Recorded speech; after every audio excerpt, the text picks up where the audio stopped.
1.2 million dollar salary यानी 15 करोड़ रुपए मिल रहे हैं इस लाइट हाउस को गार्ड करने के। क्या आप में है हिम्मत इस जॉब को करने की?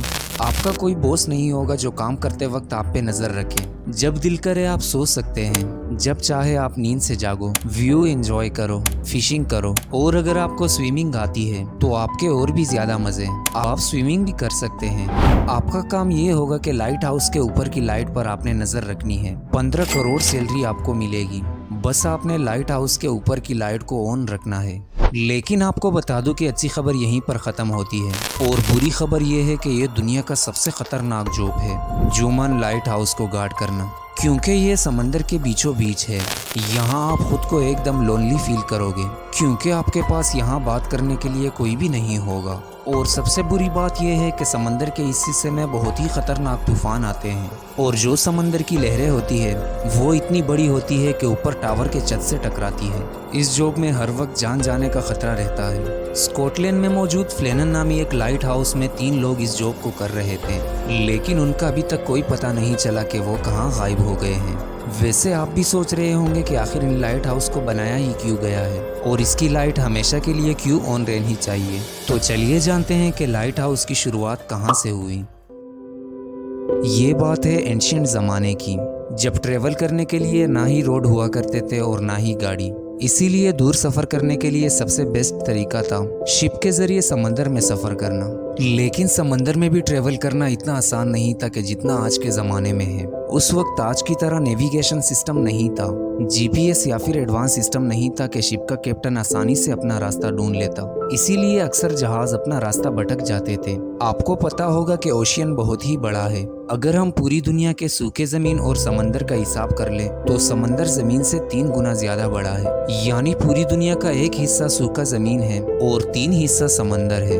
अब आपको पता चल चुका होगा कि ओशियन कितना बड़ा है। जब पुराने ज़माने के सेलर समंदर में सफ़र करते थे तो इन्हें कुछ नहीं पता होता था कि ज़मीन कितनी दूर है। इसीलिए ये लोग दिन में ज़्यादातर सफ़र करते थे, क्योंकि दिन में ये लोग सूरज, मैप शीट और नेविगेशन टूल से अपना रास्ता ढूंढ लेते थे। लेकिन रात में इनको सफ़र करना काफ़ी मुश्किल पड़ता था, क्योंकि रात में ये लोग तारों की मदद से अपना रास्ता ढूंढते थे। लेकिन परेशानी तब आती थी जब रात को आसमान में बादल फैल जाते थे, जिसकी वजह से सितारे छुप जाते थे। फिर इनको रास्ता ढूंढना काफ़ी मुश्किल होता था। इसी तरह की एक मुसीबत कैप्टन एलिस को आई थी। एक रात कैप्टन अपनी टीम के साथ समंदर में सफ़र कर रहे थे कि अचानक आसमान में काले बादल छा गए और तारे छुप जाते हैं, जिसकी वजह से बिल्कुल काला अंधेरा छा जाता है। अब इनको ना कुछ पीछे नजर आता है और ना ही आगे। साथ ही साथ बहुत ही तेज तूफान भी आ जाता है और ये लोग अपना रास्ता भटक जाते हैं। जब सुबह होती है तो ये लोग समंदर के एक गुमनाम हिस्से में आए होते हैं। इन्हें कुछ भी नहीं पता होता कि ये समंदर का कौन सा हिस्सा है जहाँ से ये लोग सूरज और मैप शीट के जरिए भी वापस नहीं जा सकते, और ना ही इनके पास खाने और पीने के लिए कुछ बचा हुआ था, जिसकी वजह से इसके टीम के कुछ लोग मर जाते हैं। और फाइनली कुछ दिनों के बाद इनको एक छोटा सा आइलैंड मिलता है जहाँ पर ये लोग स्टॉप करते हैं। अब ये तो कैप्टन एलिस के साथ रात में बादलों की वजह से ये मसला पेश आया था, लेकिन इससे भी बड़ा मसला रात में ये था कि अंधेरे की वजह से समंदर के बीचों बीच बड़े बड़े चट्टान और नोकीले पत्थर नहीं नजर आते थे। आपको पता होगा कि पुराने जमाने में जहाज लकड़ी के हुआ करते थे और इन्हीं समंदर के बीचों बीच बड़े बड़े पत्थरों की वजह से अक्सर जहाज डूब जाते थे और सारा कार्गो भी इनका जाया हो जाता था। इसीलिए लोग इन जहाज के लिए समंदर के किनारे पर आग जलाते थे ताकि इनको रात में रास्ते का पता चल सके। ये सब तो ठीक था, मगर मसला ये था कि समंदर के बीचों बीच जो बड़े पत्थर थे उनसे बचने का कोई सोल्यूशन ढूंढना था।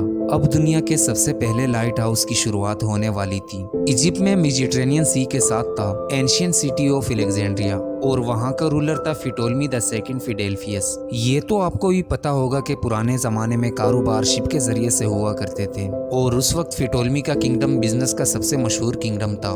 लेकिन इस किंगडम में रात के वक्त शिप को अंदर लेके जाना बहुत ही मुश्किल था। स्क्रीन पर दिए गए फोटो में आप देख सकते हैं कि इस शहर में अंदर जाने का एक ही रास्ता है और शिप इस रास्ते से जाया करते थे। इसी तस्वीर में आपको रास्ते के बीच छोटे छोटे पत्थर नजर आ रहे होंगे और इसी पत्थर की वजह से अक्सर जहाज डूब जाते थे और शिप में जितना सारा कार्गो सामान होता था वो सारा जाया हो जाता था। इसीलिए किंग फिटोल्मी को इस लॉस्ट का हल निकालना था। किंग फिटोल्मी ने उस वक्त के बेस्ट आर्किटेक्ट को बुलाया और उस आर्किटेक्ट ने कई दिनों के मेहनत के बाद एक लाइट हाउस का डिजाइन बनाया। एक बहुत ही ऊंचा टावर जिसके टॉप पर आग जल रही हो जो कई मीलों दूर शिप्स को नजर आ सके। बस इसके बाद इस प्रोजेक्ट पर काम शुरू हुआ और फाइनली दुनिया का सबसे पहला light house the Egypt Peroz of Alexandria तैयार हुआ, जिसकी हाइट 450 फीट थी। इस लाइट हाउस के ऊपर तेल और लकड़ी की मदद से हर वक्त आग जलती थी और इस पूरे लाइट हाउस को सफेद संगमरमर से बनाया गया था। इस लाइट हाउस को दुनिया के 7 एंशिएंट अजूबों में से एक भी माना गया था।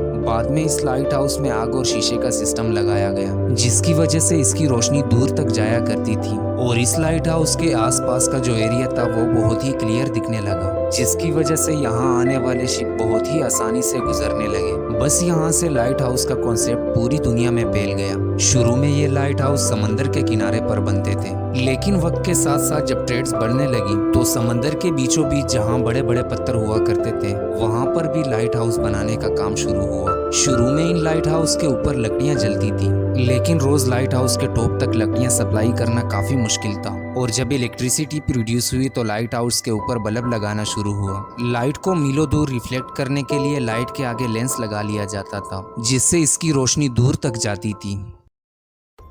स्कॉटलैंड में मौजूद फ्लेनन लाइट हाउस, इस लाइट हाउस को दुनिया का सबसे मिस्टीरियस लाइट हाउस कहा जाता है, क्योंकि ये समंदर के बीचों बीच एक छोटे से आइलैंड पर यह लाइट हाउस बना हुआ है। 16 दिसंबर 1905 रात के वक्त समंदर में इस लाइट हाउस के करीब एक शिप गुजरती है। तभी इस शिप के कैप्टन की नजर इस लाइट हाउस पर पड़ती है और उसने देखा कि लाइट हाउस के टॉप पर लाइट नहीं जल रही है। जहाज के कैप्टन ने इस लाइट हाउस की एजेंसी को कंप्लेन की। एजेंसी के टीम को जब पता चला तो उन्होंने कहा कि इस लाइट हाउस पर एक हफ्ता पहले 3 लाइट कीपर इस काम पर रखे गए थे। कुछ ही दिनों बाद एजेंसी ने एक टीम को हायर किया और इसके जांच पड़ताल पर लगा दिया। जैसे ही ये टीम समंदर में इस लाइट हाउस के करीब पहुंचती है तो शिप से इस लाइट हाउस पर हॉर्न बजा लिया जाता है, मगर उस लाइट हाउस से बाहर कोई भी नहीं निकलता। ये टीम शिप से उतरकर जब लाइट हाउस के करीब पहुंच जाती है तो वो देखते हैं कि लाइट हाउस के बाहर कुछ सप्लाई क्रेट्स पड़े हुए हैं, जबकि इन क्रेट्स को अंदर होना चाहिए था। जब ये टीम लाइट हाउस के अंदर जाने लगी तो उन्होंने देखा कि लाइट हाउस अंदर से बंद है। कई देर दरवाजे को नॉक करने और आवाज देने के बाद जब किसी ने दरवाजे को खोला नहीं तो दरवाजे को तोड़ दिया गया। जब अंदर जाके देखा तो अंदर कोई भी नहीं था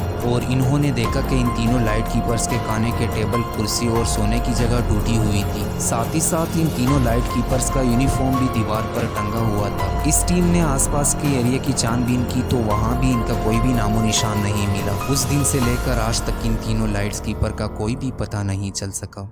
तो जो शुरू में मैंने आपको जॉब बताई थी कि लाइट हाउस में रहने के आपको 15 करोड़ सैलरी मिलेगी, क्या आप भी इस जॉब को करने के लिए तैयार है? आप हमें नीचे कमेंट करके ज़रूर बताइएगा।